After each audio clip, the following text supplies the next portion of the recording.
Hello दोस्तों, आओ करें तैयारी में स्वागत है।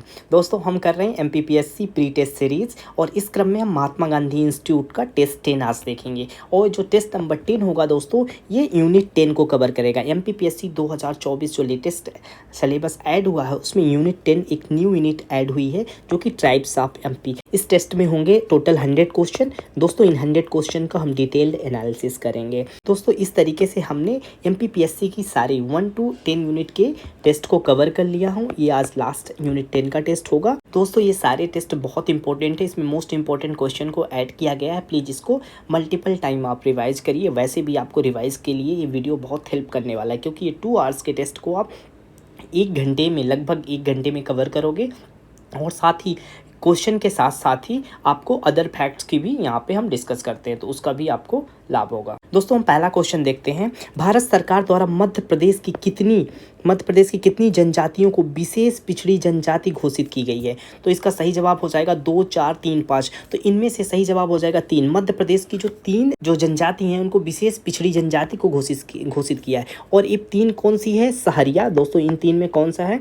एक सहरिया हो गया, सहरिया बैगा और भारिया। ये 3 विशेष पिछड़ी जनजाति के लिस्ट में आती हैं। वैसे एक और लिस्ट है जिसको हम कहते हैं विमुक्त घुमक्कड़ एवं अर्ध घुमक्कड़। विमुक्त घुमक्कड़ और अर्ध घुमक्कड़, ये टोटल कितनी है? ये जनजातियाँ टोटल मिला के 51 जनजाति हैं जो विमुक्त घुमक्कड़ और अर्ध घुमक्कड़ की श्रेणी में आती हैं, जिसमें से 21 जो जनजाति हैं वो विमुक्त में आती हैं और घुमक्कड़ अर्ध घुमक्कड़ में 30 जनजाति आती हैं।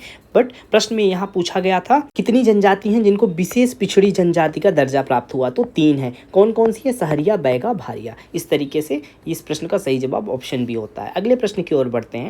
निम्न में से कौन 50% से अधिक अनुसूचित जनजाति जनसंख्या वाले जिले हैं? ऐसे जिलों को बताना है जहाँ पे 50% से अधिक हैं। तो इसमें से इसका सही जवाब हो जाएगा ऑप्शन ए, झाबुआ, ढिंडोरी, बड़वानी, धार। तो यहाँ पे हम देखते हैं धार में कितने परसेंट है। तो धार में हम देखते हैं धार में कितने परसेंट है? 89% धार में है। और झाबुआ में कितने हैं? झाबुआ में 87% है, 87% ट्राइब्स है। और बड़वानी में कितने हैं? 69% है, 69% है। तो अगर हम संख्या के हिसाब में देखें, संख्या को बढ़ते क्रम में एक ऐसा भी प्रश्न पूछा जा सकता है। तो सबसे ज़्यादा जनजाति किस में है? धार में है। धार के बाद किस में आता है? बड़वानी आता है। धार के बाद बड़वानी आता है और बड़वानी के बाद झाबुआ, बड़वानी के बाद झाबुआ आता है, झाबुआ। और अगर हम ये तो संख्या में बढ़ते क्रम में सबसे ज़्यादा है, सबसे ज़्यादा धार में, उसके बाद बड़वानी में, उसके बाद झाबुआ।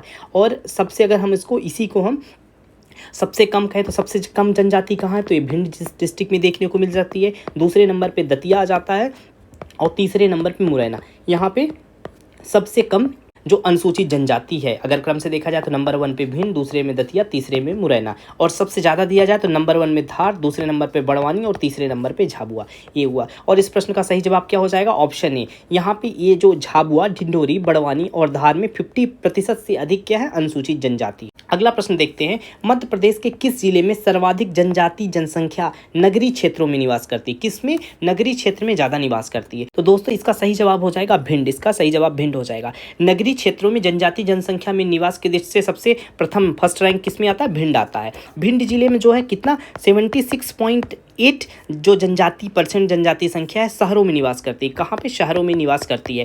जबकि इस क्रम में डिंडोरी निचले स्थान पे, डिंडोरी कहाँ पे? निचले स्थान पे है, जहाँ पे कितना 16%, मात्र 16% शहरों में निवास करती हैं।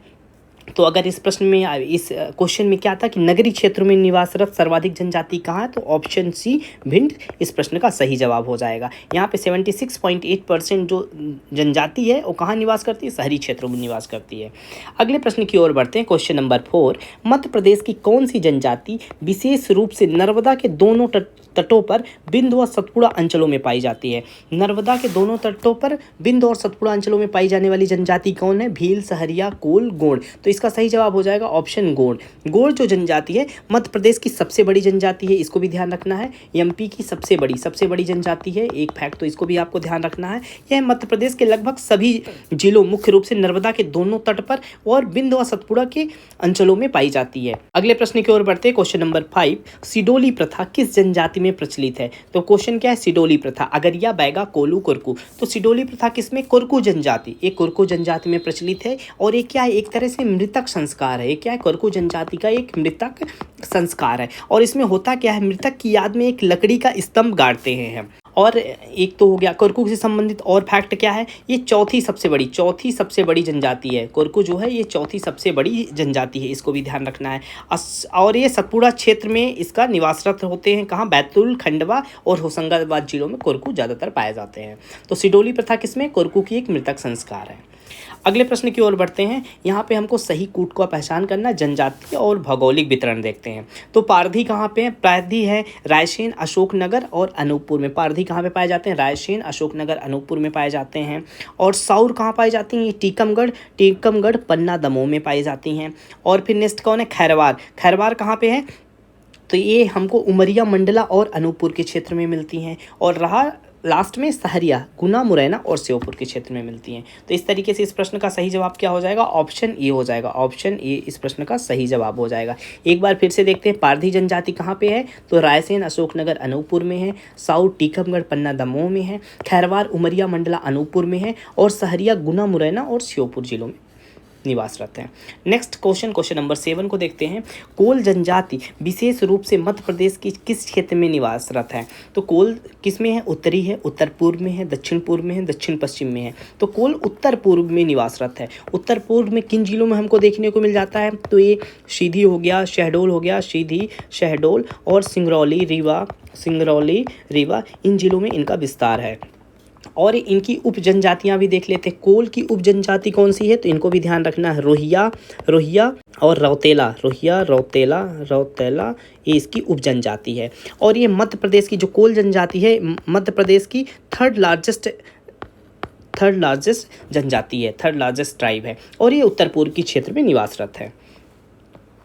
अगले प्रश्न की ओर बढ़ते हैं। क्वेश्चन नंबर 8, निम्न में से किस जिले में बैगा विकास प्राधिकरण स्थित नहीं है? तो दोस्तों बैगा विकास प्राधिकरण किस में स्थित नहीं है? तो इस प्रश्न के मुताबिक रायसेन जिले में बैगा विकास प्राधिकरण स्थित नहीं है। अब बैगा विकास प्राधिकरण स्थित कहाँ पे है? तो ये हमको शहडोल, डिंडोरी, उमरिया, मंडला, अनूपपुर इन जिलों में बैगा विकास प्राधिकरण देखने को मिल जाएगा। कहाँ पे नहीं है? तो रायसेन जिले में नहीं है।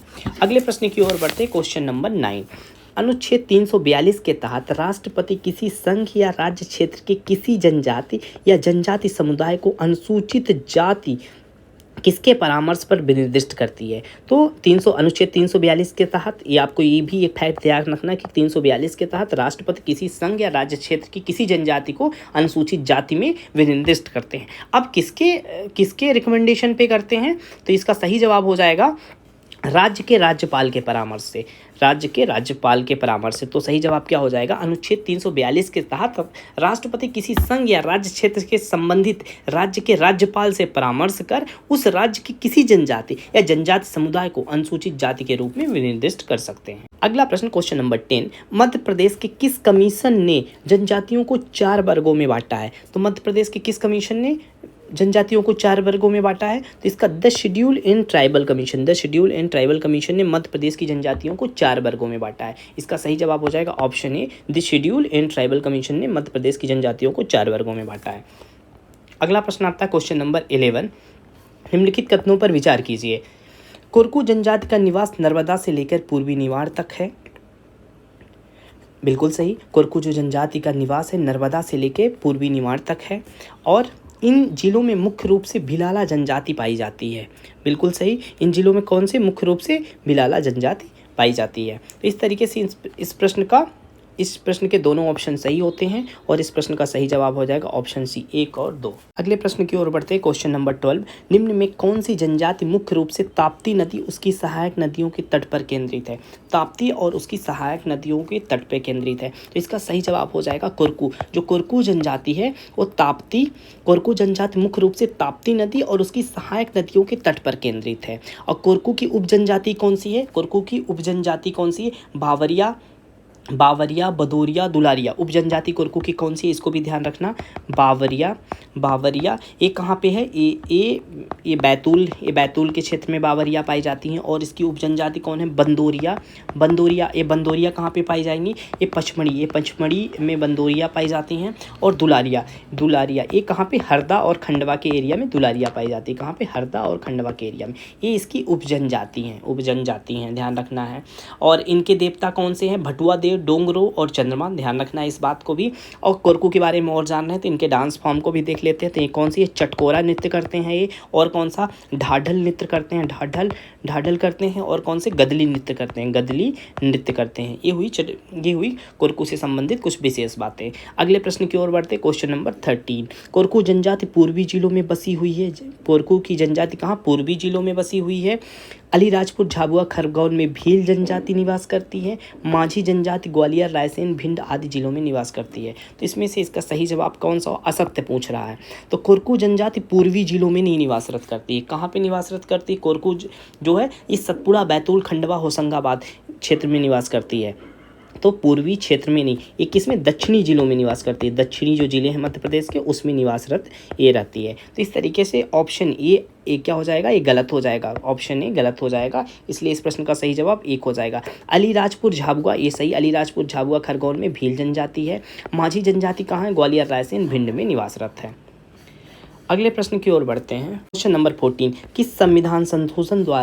किस संविधान संशोधन द्वारा अनुसूचित जनजातियों के लिए लोकसभा और राज्य विधान मंडलों में सीटों का आरक्षण 2030 तक के लिए बढ़ा दिया गया है। 2030 तक के लिए सीटों का आरक्षण किस में बढ़ा दिया गया, किस संशोधन से, 102, 103, 104, 105। तो सही जवाब होगा जो 104वां संविधान संशोधन अधिनियम कब आया था, ये 2019 में आया था। इसके तहत जो एसटी और एससी के लिए लोकसभा और राज्य विधानमंडलों के आरक्षण को कब तक बढ़ा दिया गया, 2030 तक बढ़ा दिया गया है। और इसके तहत जो 104 था, इसमें एक और चीज़ हुई, इसमें जो एंग्लो इंडियन थे, एंग्लो इंडियन के लिए कितनी थी, 2 सीट रिजर्व थी, उस कोटे को भी समाप्त कर दिया गया है। इस तरीके से इस प्रश्न का सही जवाब ऑप्शन सी हो जाएगा। अगले प्रश्न की ओर बढ़ते हैं, क्वेश्चन नंबर 15। निम्नलिखित में से राष्ट्रीय अनुसूचित जनजाति आयोग की संरचना का सही वर्णन कीजिए। हमको क्या पूछ रहा है, राष्ट्रीय अनुसूचित जनजाति आयोग की संरचना के बारे में। तो इसको हम देख लेते हैं, राष्ट्रीय अनुसूचित जनजाति की संरचना। इसका सबसे पहले गठन, अनुसूचित जनजाति जो आयोग है उसका उल्लेख कहाँ पे है, तो उसका उल्लेख हो जाता है अनुच्छेद आर्टिकल 338A में, 338A में इसका उल्लेख है। और इसकी संरचना कैसी है, तो एक अध्यक्ष होता है, एक उपाध्यक्ष होता है, एक अध्यक्ष, एक उपाध्यक्ष और 3 अन्य सदस्य होते हैं। 3 क्या होते हैं, अन्य सदस्य होते हैं। ये हुई इसकी संरचना की बात। और इनका साथ में इनका कार्यकाल भी देख लेते हैं। इनका कार्यकाल कितना होता है, इनका कार्यकाल 3 वर्ष का होता है। और इनकी नियुक्ति किसके द्वारा होती है, तो राष्ट्रपति के द्वारा होती है, राष्ट्रपति के द्वारा नियुक्ति होती है। तो इस संरचना, इस प्रश्न का सही जवाब क्या होगा, ऑप्शन सी हो जाएगा। एक अध्यक्ष होता है, एक उपाध्यक्ष होता है और 3 अन्य सदस्य होते हैं। तो इस प्रश्न का सही जवाब ऑप्शन सी हो जाएगा। अगले प्रश्न की ओर बढ़ते हैं, क्वेश्चन नंबर 16। अनुसूचित जनजाति आयोग के अध्यक्ष, उपाध्यक्ष एवं सदस्यों पर लगे कदाचार के मामलों में जांच राष्ट्रपति द्वारा किससे कराई जाती है, राष्ट्रपति द्वारा किससे जांच कराई जाती है। तो एसटी आयोग के अध्यक्ष, उपाध्यक्ष एवं सदस्यों पर लगे कदाचार के मामलों की जांच राष्ट्रपति द्वारा सर्वोच्च न्यायालय से कराई जाती है। किसके द्वारा कराई जाती है, सर्वोच्च, सुप्रीम कोर्ट के द्वारा कराई जाती है। तो ये ऑप्शन ए सही हो जाएगा। अगले प्रश्न की ओर बढ़ते हैं, मध्य प्रदेश अनुसूचित जनजाति आयोग की शक्तियों कौन सी शक्तियां हैं इसमें। तो शपथ पत्रों पर साक्ष्य प्राप्त करना, बिल्कुल जो भी शपथ पत्र पे हैं उनको साक्ष्यों को देखना, दस्तावेज को पेश करने की अपेक्षा करना, ये भी कार्य है। गवाह एवं दस्तावेजों की जांच के लिए कमीशन जारी करना, बिल्कुल सही है। तो इस तरीके से इस प्रश्न का सही जवाब क्या हो जाएगा, ऑप्शन डी हो जाएगा इस प्रश्न का सही जवाब। अगले प्रश्न की ओर बढ़ते हैं, क्वेश्चन नंबर 19। नीचे दिए गए कथनों पर विचार करते हुए कूट की सहायता से सही उत्तर का चयन कीजिए। अब मध्य प्रदेश, इसमें क्या, क्वेश्चन नंबर 19 को देख रहे हैं। तो मध्य प्रदेश अनुसूचित जनजाति आयोग के अध्यक्ष एवं सदस्यों की नियुक्ति राज्य सरकार द्वारा की जाती है, बिल्कुल सही। जो मध्य प्रदेश में अनुसूचित जाति आयोग के अध्यक्ष और सदस्यों की नियुक्ति किसके द्वारा की जाएगी, राज्य सरकार के द्वारा की जाएगी। अनुसूचित जनजाति राष्ट्रीय विकास का कोई एक सदस्य इस आयोग का पदेन सदस्य होता है, नहीं। अनुसूचित जनजाति राष्ट्रीय विकास का कोई सदस्य मध्य प्रदेश अनुसूचित जनजाति आयोग का पदेन सदस्य नहीं होता। तो ये ऑप्शन गलत हो जाएगा। अगला देखते हैं, आयोग के अध्यक्ष एवं सदस्यों के वेतन एवं भत्ते का निर्धारण राज्य सरकार द्वारा की जाएगी। नियुक्ति भी राज्य सरकार के द्वारा होती है, वेतन भत्तों का भी निर्धारण राज्य सरकार के द्वारा होता है। तो इस तरीके से पहला और तीसरा सही हो जाता है। तो ऑप्शन बी इस प्रश्न का सही जवाब हो जाएगा, ऑप्शन बी सही जवाब होगा। अगले प्रश्न की ओर बढ़ते हैं, क्वेश्चन नंबर 20। अनुसूचित जाति जनजाति अत्याचार निवारण अधिनियम 1989 में कितनी धाराएं एवं अध्याय हैं। तो अनुसूचित जनजाति अधिनियम 1989 में कितनी कितनी हैं, तो इसमें 23 धाराएं और 5 अध्याय हैं। 23 धाराएं और 5 अध्याय हैं। और इसके बारे में, इस एक्ट के बारे में कुछ और बातें जान लेते हैं। इसकी अनुमति कब मिली है, तो 11 सितंबर 1989 में इस एक्ट की अनुमति मिली है। और यह अधिनियम 30 जनवरी 1990 से लागू, कब लागू है, 30 जनवरी 1990 से ये लागू हुआ है। एसटी एक्ट 89 कब, 30 जनवरी 90 से लागू हुए हैं। इसमें 23 धाराएं और 5 अध्याय, कितना है, 23 धाराएं और 5 अध्याय हैं। इस अधिनियम के तहत किसी अपराध की जांच जो एसआई से नीचे जो होगी, निम्न श्रेणी से, एसआई के नीचे की श्रेणी से जांच नहीं कराया जा सकता। एक इंपॉर्टेंट फैक्ट ये भी है। तो इस प्रश्न का सही जवाब ऑप्शन बी हो जाएगा। अगले प्रश्न की ओर बढ़ते हैं। क्वेश्चन नंबर 21, देश की कुल अनुसूचित जनजातियों की संख्या का कितने प्रतिशत भाग मध्य प्रदेश में निवासरत है। टोटल जो देश की जो एसटी की पॉपुलेशन है, अनुसूचित जनजाति, उसमें मध्य प्रदेश कितने प्रतिशत निवास करता है। तो इसका सही जवाब हो जाएगा ऑप्शन बी, 14.69% मध्य प्रदेश में निवासरत है, मध्य प्रदेश में निवासरत हैं। अगर हम यही बात करें कि एमपी की टोटल पॉपुलेशन में कितने परसेंट एसटी हैं, तो एमपी की टोटल पॉपुलेशन में 21.9% है। 21, ये दोनों फैक्ट ध्यान रखना है। एमपी की टोटल पॉपुलेशन में 21.9% है। और भारत के जो टोटल एसटी हैं, भारत में टोटल एसटी हैं, उसमें से अगर देखा जाए तो 14.69% कहाँ पे हैं, मध्य प्रदेश में निवासरत हैं। तो इसलिए इस प्रश्न का सही जवाब ऑप्शन बी हो जाएगा। नेक्स्ट देखते हैं, मध्य प्रदेश की अनुसूचित जनजाति की साक्षरता दर निम्न में से कितनी है। मध्य प्रदेश की अनुसूचित जनजाति की साक्षरता दर कितनी है, 50.6% है। कितनी है दोस्तों, 50.6% है। और अगर हम इसमें पुरुष और फीमेल और मेल देखें तो इसमें से पुरुष साक्षरता कितनी है, पुरुष अगर ये टोटल है, इसमें से अगर मेल देखें, पुरुष साक्षरता देखें तो पुरुष साक्षरता हमको 59.6 मिलती है। 59.6 टोटल मेल है। और फीमेल की बात करें, फीमेल कितना है, तो 41.5 फीमेल है। अगर टोटल एसटी की हम बात करें कि कितने परसेंट लिटरेसी रेट है, तो 50.6 है। और इसमें मेल और फीमेल में बांटें तो मेल कितना होगा, 59.6, और फीमेल कितनी होगी, 41.5 होगी। ध्यान रखना है। तो इस प्रश्न का सही जवाब ऑप्शन ए हो जाएगा। क्वेश्चन नंबर 23 देखते हैं, भिलाला जनजाति की स्थिति को सर्वश्रेष्ठ माना जाता है जो अपने को महाराणा प्रताप का वंशज मानते हैं। अगला ऑप्शन देखते हैं, भीलों को टांट्या भील, भीमा नायक एवं रघुनाथ मंडलोई आदि ने अंग्रेजों के विरुद्ध 1857 में संघर्ष किया। बिल्कुल सही जवाब है। तो इसमें से भिलाला जो जनजाति है अपने आप को महाराणा प्रताप के वंशज मानती है, महाराणा प्रताप का वंशज मानती है। बिल्कुल सही है।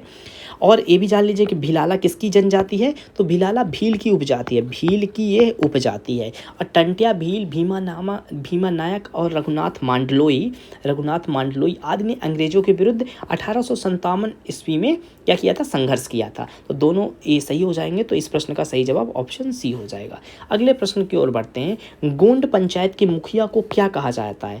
दोस्तों, गोंड पंचायत का जो मुखिया होगा उसको क्या कहते हैं, उसको मुकद्दम कहते हैं। गोंड पंचायत के मुखिया को मुकद्दम कहा जाता है। और गोंड जनजाति मध्य प्रदेश की क्या है, सेकंड लार्जेस्ट ट्राइब्स है, दूसरी सबसे बड़ी, सेकंड लार्जेस्ट ट्राइब है मध्य प्रदेश की गोंड जनजाति।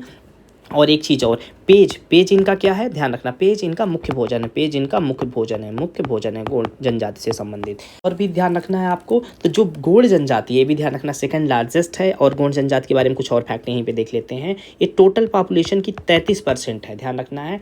ये नर्मदा के दोनों ओर पाई जाती है, नर्मदा घाटी के दोनों ओर पाई जाती हैं। और गोंड जनजाति के और क्या है स्पेशल है, गोंड जनजाति का विवाह देख लेते हैं। तो गोंड जनजाति में दूध लौटावा विवाह होता है। कौन सा, दूध लौटावा, लमसेना और पठौनी, ये विवाह के प्रकार हैं। और इनके देवता तो आप जानते हैं, बूढ़ा देव, नारायण देव, लोहासुर हैं। ठीक है।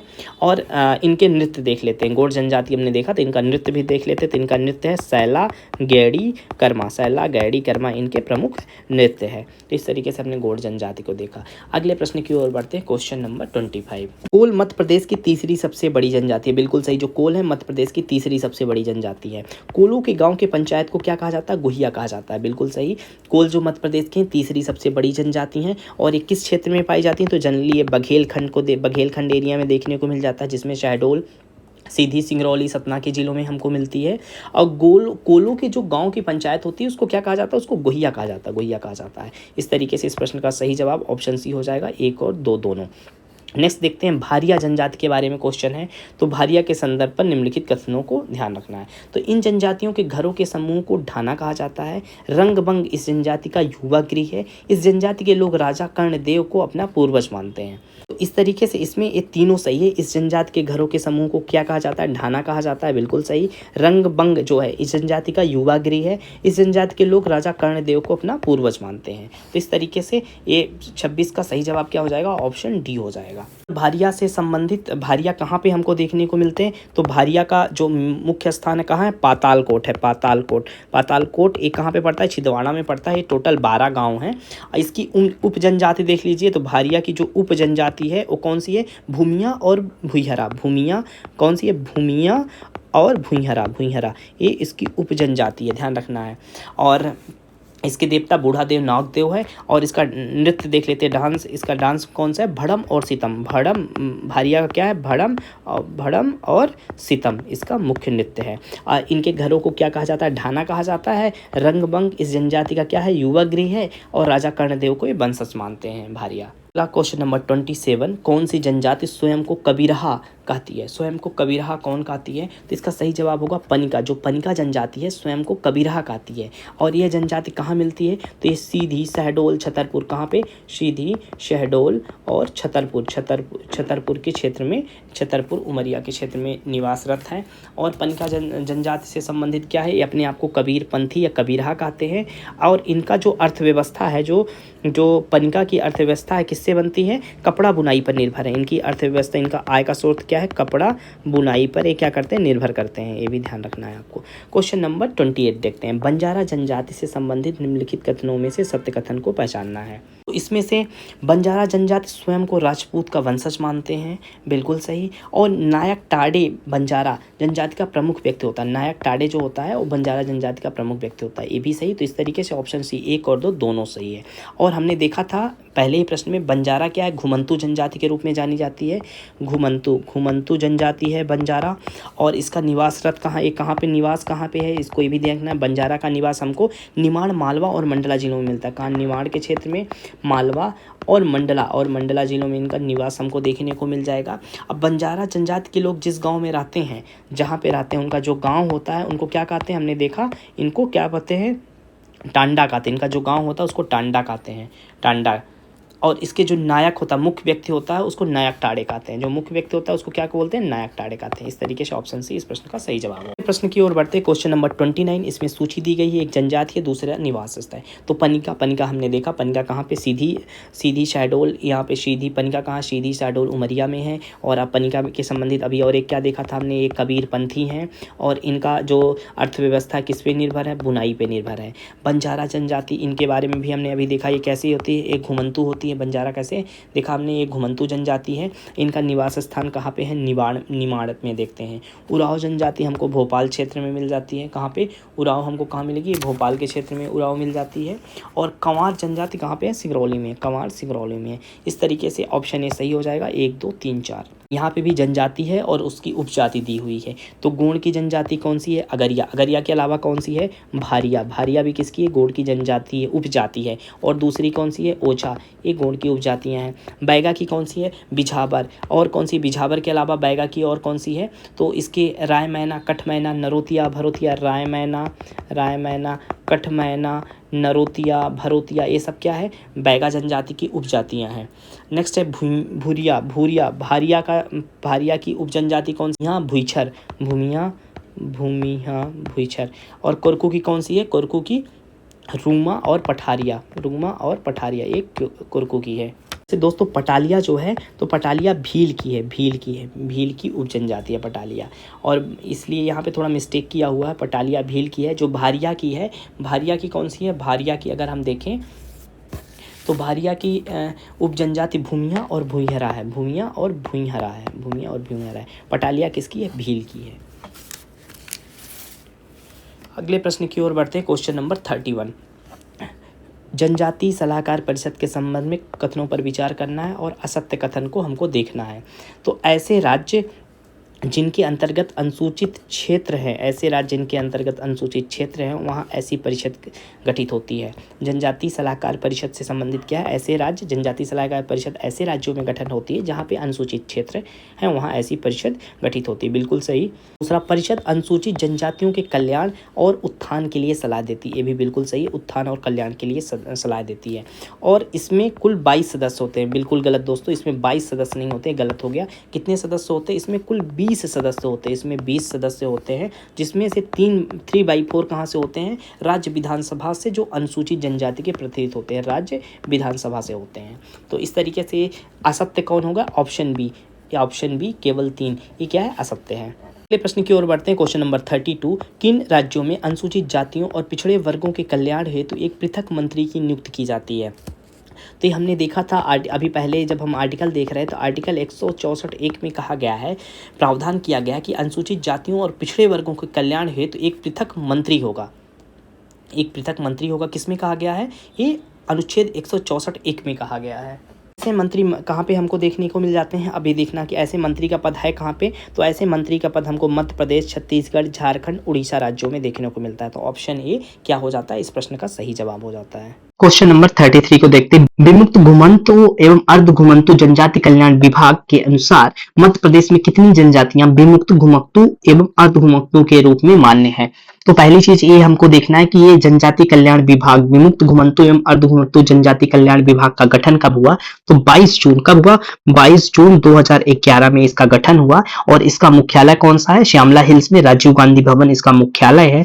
और वर्तमान में टोटल कितनी 51 जनजातियां जो है इसमें शामिल है, जिसमें से जो 21 जनजातियां हैं, 21 जनजातियां ये विमुक्त की श्रेणी में है, ये विमुक्त की श्रेणी में है। और 30 जनजाति किसमें है? घुमंतु एवं अर्ध घुमंतु की श्रेणी में। घुमंतु एवं अर्ध घुमंतु की श्रेणी में कितनी है? तो ये 30 जनजाति हैं। घुमंतु की श्रेणी में 30 जनजाति हैं। अगले प्रश्न की ओर बढ़ते हैं। क्वेश्चन नंबर 30 और 34, बंजारा जनजाति के संबंध में कौन सा कथन असत्य है? तो बंजारा से संबंधित हमको असत्य देखना है। तो ये एक अर्ध घुमंतु जनजाति है। दोस्तों ये अर्ध घुमंतु नहीं है। बंजारा कैसे है? विमुक्त जनजाति है, विमुक्त जनजाति है। अगला देखते हैं। तलवार, डंडा वेली तथा मछली नृत्य बंजारा जनजाति का प्रमुख नृत्य है। बिल्कुल सही। तलवार, डंडा वेली और मछली नृत्य किसका है? बंजारा जनजाति का प्रमुख नृत्य है। कंघी कला मुख्य रूप से प्रसिद्ध है और इनके गांव की बसावट को टांडा कहते हैं। और एक प्रश्न में हमने देखा कि इसके गांव के जो मुख्य होता है उसको नायक टांडे बोलते हैं, ध्यान रखना है। तो इस प्रश्न का सही जवाब क्या हो जाएगा? ऑप्शन ए सही जवाब हो जाएगा, क्योंकि ये घुमंतु ना हो, अर्ध घुमंतु ना हो के कैसी है? विमुक्त की श्रेणी में आती है बंजारा जनजाति। अगले प्रश्न की ओर बढ़ते हैं। क्वेश्चन नंबर 35, विमुक्त जनजाति बांछड़ा मुख्य रूप से प्रदेश के किस अंचल में निवासरत है? तो दोस्तों जो विमुक्त जनजाति बांछड़ा है ये मुख्य रूप से दसपुर जो दसपुर अंचल है उसमें है। ये दसपुर अंचल कहाँ पे है? तो मंदसौर का क्षेत्र है, इसमें ये प्रमुख रूप से है। यह जनजाति किसके लिए फेमस है? इसके लिए बांस कला के लिए है। ये किसके लिए? बांस कला के लिए फेमस है ये जनजाति। और ये जनजाति जो बाछड़ा है ये पीपल वृक्ष को देवता के रूप में पूजती है। किसको? पीपल जो पेड़ है उसको देवता के रूप में पूजती है। ये फैक्ट भी आपको ध्यान रखना है। तो जो बाछड़ा है मुख्य रूप से दसपुर अंचल में देखने को मिलेगी। अगला प्रश्न क्वेश्चन नंबर 36, मध्य प्रदेश में पाई जाने वाली लोहगड़िया जनजाति किस वर्ग में शामिल है? तो दोस्तों जो लोहगड़िया है ये किसमें है? ये घुमंतु है। लोहगड़िया किसमें? घुमंतु जनजाति है। कैसी है? घुमंतु जनजाति है। ये हमको कहां मिलेगी? तो ये पन्ना, छतरपुर, कहां पे? पन्ना, छतरपुर, सतना और सागर के क्षेत्र में ये हमको निवासरत मिलेगी। और इनका प्रमुख व्यवसाय क्या है? वही ये क्या बनाती है? तलवार, कतरी, हसिया, ढाल आदि लोहे का काम करती है, इसलिए इनको लोहगड़िया जनजाति कहा जाता है। ये किस प्रकार की? घुमंतु होती है। इस प्रश्न का सही जवाब ऑप्शन ए हो जाएगा। मध्य प्रदेश राज्य विमुक्त घुमंतु एवं अर्ध घुमंतु जाति अभिकरण का गठन कब किया गया? अभी हमने इसका डिस्कस किया है। तो इस कब गठन हुआ है? इसका जो अभिकरण है, इस अभिकरण का गठन 1996 में हुआ है। और इस अभिकरण का जो संरचना है कैसे, उसमें से एक क्या होते हैं? एक अध्यक्ष होते हैं और 6 शासकीय सदस्य होते हैं। कैसे होते हैं? 6 जो शासकीय मेंबर होते हैं और 5 अशासकीय सदस्य होते हैं। और 5 क्या होंगे? अशासकीय सदस्य होंगे। और इस अभिकरण का उद्देश्य क्या है? इसमें उनसे इनका डेवलपमेंट करना इनका मुख्य उद्देश्य है इस अभिकरण का। ध्यान रखना, इसका गठन 1996 में किया गया है। अगले प्रश्न की ओर बढ़ते हैं। क्वेश्चन नंबर 38, मुख्यमंत्री राशन आपके द्वारा योजना क्या है? योजना मुख्यमंत्री राशन आपके द्वारा योजना। ये कब घोषणा हुई? तो अक्टूबर 2021 में इसकी घोषणा होती है। और ये लागू कब से होता है? तो नवंबर 2021 से लागू होता है। अक्टूबर 2021 में घोषणा और नवंबर 2021 से क्या हो जाती है, लागू हो जाती है। कब लागू की गई, ये पूछा गया है, कब क्या लागू की गई है ना, और लागू कब होती, नवंबर 2021 से लागू होती। तो प्रश्न में लागू पूछा है तो सही जवाब क्या हो जाएगा, ऑप्शन बी। ऑप्शन बी नवंबर 2021 से लागू होती है। और अगर पूछे घोषणा कब हुई थी तो अक्टूबर 2021 में घोषणा हुई थी। इसमें होता क्या है, प्रदेश के आदिवासी जो विकास खंड है उसमें राशन के होते हैं, राशन के जो पात्र परिवार होते हैं उनके गांव में ही राशन को वितरित किया जाता है। नेक्स्ट है आकांक्षा योजना का प्रारंभ किस जिले से किया गया, तो आकांक्षा योजना का प्रारंभ कब से हुआ, पहली चीज तो ये जान लीजिए। तो एक जनवरी 2018 से आकांक्षा योजना प्रारंभ होती है। कहां से, डिंडोरी से प्रारंभ होती है। और एक इसका विभाग क्या है, जनजातीय कार्य विभाग की यह योजना है, जनजातीय कार्य विभाग की योजना है। इसका उद्देश्य क्या है, जो 10वीं या 12वीं की जो पास कर रहे हैं बच्चे उनको आईआईटी जेई और नीट जैसे एग्जाम, नेट जेआरएफ एग्जाम की प्रिपरेशन कराना क्या है, आकांक्षा योजना का उद्देश्य। कहां से लॉन्च हुई, डिंडोरी से लॉन्च हुई। 1 जनवरी 2018 को यह लॉन्च होती है। अगले प्रश्न की ओर बढ़ते हैं, न्याय निकेतन योजना किससे संबंधित है। दोस्तों न्याय निकेतन योजना किससे संबंधित है, यह संबंधित है वकीलों से। और ये किसके लिए है, इस योजना के अंतर्गत जो एससी और एसटी, जो अनुसूचित जाति एवं जनजाति, एससी और एसटी के जो वकील है, एडवोकेट होंगे, इनके लिए, इनकी सहायता के लिए न्यायालय के समीप कक्ष बनाकर किराए पर प्रदान किया जाएगा। किसके, एससी और एसटी के जो वर्ग के जो वकील होंगे उनके लिए न्याय निकेतन योजना है ये। तो इस प्रश्न का सही जवाब क्या हो जाएगा, वकीलों के लिए है यह योजना, न्याय निकेतन योजना। अगला प्रश्न 41 देखते हैं।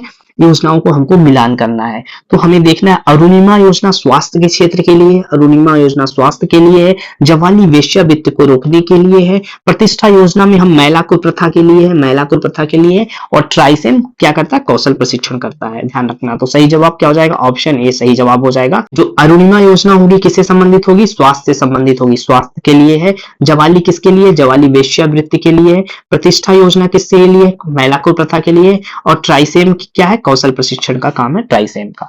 अगला प्रश्न देखते हैं, क्वेश्चन नंबर 42। किस जनजाति में पड़ियार और भूमिका अति सम्मान प्राप्त है। पड़ियार और भूमिका जो है कोरकू जनजाति में अति सम्मान प्राप्त है। और ये कोरकू जनजाति हमने देखा मध्य प्रदेश के दक्षिणी जिलों में पाए जाते हैं, निवासरत हैं।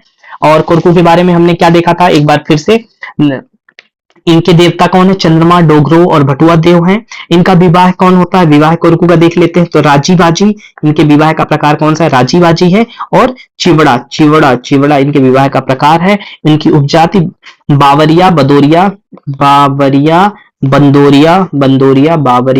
बंदोरिया और कौन सा है, दुलारिया, ये इनकी उपजनजाति है, ध्यान रखना है। और कोरकू नृत्य कौन सी करती है, तो चटकोरा नृत्य कौन करता है, कोरकू करता है। और कौन सा नृत्य करती है, गदली नृत्य करती है, ध्यान रखना। बहुत इंफॉर्मेशन हो गई। अगले प्रश्न की ओर बढ़ते हैं, क्वेश्चन नंबर 43। किस ग्रंथ के अनुसार सहरिया जनजाति विश्वामित्र के वंशज माना जाता है। पहला एक फैक्ट यहाँ देख लीजिए, सहरिया जनजाति को क्या माना जाता है, विश्वामित्र का वंशज माना जाता है। और ऐसा कहाँ लिखा है, तो ऐसा कहाँ लिखा है, ऐतरेय ब्राह्मण में लिखा हुआ। कहाँ पे लिखा हुआ, ऑप्शन ए ऐतरेय ब्राह्मण में लिखा हुआ है, ऑप्शन ए सही जवाब हो जाएगा।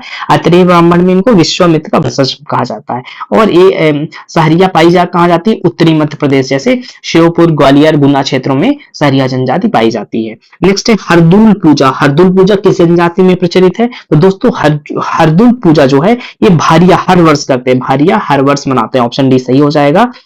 और भारिया हर वर्ष मनाते हैं। अब भारिया के प्रमुख जो देवता कौन है ये भी ध्यान रखना है, भारिया का देवता कौन है, बूढ़ा देव हो गए, बाघेश्वर देव हो गए और इंद्रदेव। बूढ़ा, बाघेश्वर और इंद्रदेव इनके प्रमुख देवता है। अब और ध्यान रखना है, डॉक्टर रसेल और हीरालाल ने जो भारिया है का मूल स्थान महोबा और बांधवगढ़ बताया है। इनका मूल स्थान कहाँ बताया, महोबा और बांधवगढ़। किसना, डॉक्टर रसेल और हीरालाल ने। भारिया जनजाति में हरदुल पूजा प्रचलित है, ये ध्यान रखना ही आपको। अगले प्रश्न की ओर बढ़ते हैं, क्वेश्चन नंबर 15। रसनवा पर्व किस जनजाति द्वारा मनाया जाता है, तो दोस्तों जो रसनवा पर्व है किसके द्वारा मनाया जाता है, बैगा जनजाति के द्वारा मनाया जाता है, बैगा जनजाति के द्वारा मनाया जाता है।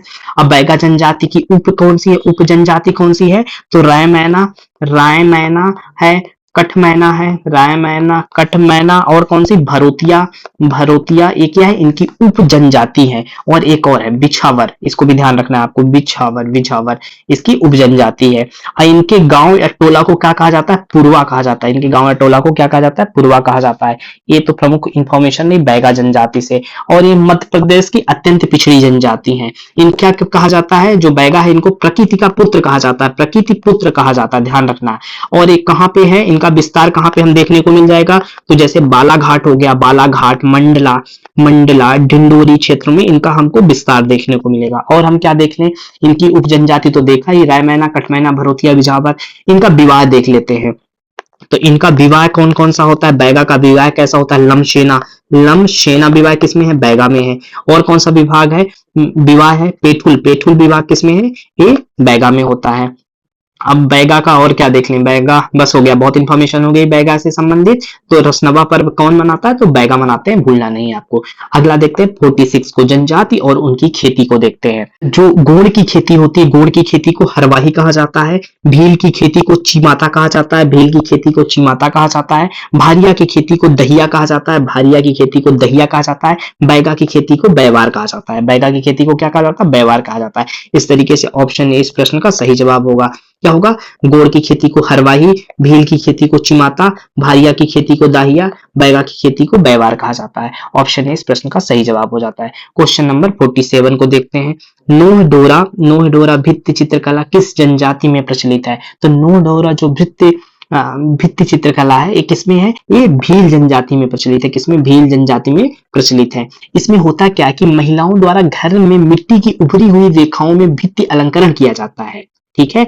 और डिंगना कला भी भीलों में प्रचलित है। इसके नोह डोरा के अलावा एक और कला है, कौन सी, डिंगना, डिंगना कला भी कहाँ पे है, किसमें है, ये भी भील में प्रचलित है। इसमें क्या किया जाता है, महिलाओं द्वारा घर की दीवार पर मिट्टी, गोबर आदि विशेष प्रकार के चित्र बनाए जाते हैं। मिट्टी गोबर से विशेष चित्र बनाए जाते हैं, उसको डिंगला कहते हैं, डिगना, उसको क्या कहते हैं, डिगना कहते हैं। और नोह डोरा क्या है, नोह डोरा भी घर की मिट्टी की उभरी हुई रेखाओं की भित्ति अलंकरण ही क्या है, नोह डोरा है। ये सब किसमें है, हमने भील की बता रहे हैं, भील जनजाति की चित्रकला है। और भील से संबंधित कुछ देख लेते हैं। को एक कर्नल टाड ने भीलों को वनपुत्र कहा है। जो कर्नल टाड थे, कर्नल टाड ने इनको क्या कहा है, वनपुत्र कहा है, वनपुत्र कहा है। और टालमी ने क्या कहा है, टालमी ने इनको कहा तीरंदाज कहा है। भील को क्या कहा, तीरंदाज कहा है, ध्यान रखना है। और इनका यहाँ कहा, इनका विस्तार कहाँ है, तो इनका मालवा और निमाड़ क्षेत्र में मुख्यतः, मालवा और निमाड़ में इनका मुख्यतः विस्तार है, ध्यान रखना है। और इनके उत्सव को भगोरिया उत्सव कहते हैं, जो भगोरिया उत्सव मनाते हैं, ठीक है। और इनकी झूम कृषि को चिमाता कहते हैं, हमने पहले ही अभी देखा है। अगले प्रश्न में आते हैं, क्वेश्चन नंबर 48। निम्नलिखित में से किस जिले में सहरिया विकास प्राधिकरण नहीं है। हमने अभी सहरिया विकास प्राधिकरण के बारे में देख रहे हैं। तो सहरिया विकास प्राधिकरण कहाँ नहीं है, तो गुना, ग्वालियर, भिंड, ये उत्तरी, सहरिया हमने देखा था उत्तरी मध्य प्रदेश में पाई जाती है। तो गुना, ग्वालियर, भिंड में हम सहरिया विकास प्राधिकरण देखने को मिलता। कहाँ नहीं देखने को मिलता, तो विदिशा में देखने को नहीं मिलता है। गुना, भिंड, ग्वालियर में यह स्थित है, विदिशा में स्थित नहीं। इसलिए इस प्रश्न का सही जवाब क्या हो जाएगा, ऑप्शन बी हो जाएगा। क्वेश्चन नंबर 49 को देखते हैं। भील जनजाति के संबंध में कौन सा कथन असत्य है, असत्य हम ध्यान रखना है कौन सा है। ये मध्य प्रदेश की सबसे बड़ी जनजाति है, बिल्कुल सही। भील जो है मध्य प्रदेश की सबसे बड़ी जनजाति है। भीलों के निवास स्थान को फाल्या कहा जाता है, बिल्कुल सही। भीलों के निवास को आपको ध्यान रखना, फाल्या कहा जाता है। भील जनजाति का संकेंद्रण प्रदेश के मध्य एवं पूर्वी भाग में, बिल्कुल गलत, मध्य एवं पूर्वी भाग में नहीं है, इसका पश्चिमी समूह है। भील में कहा है, पश्चिमी, मध्य प्रदेश के पश्चिमी समूह में इनका संकेंद्रण हमको देखने को मिलता है।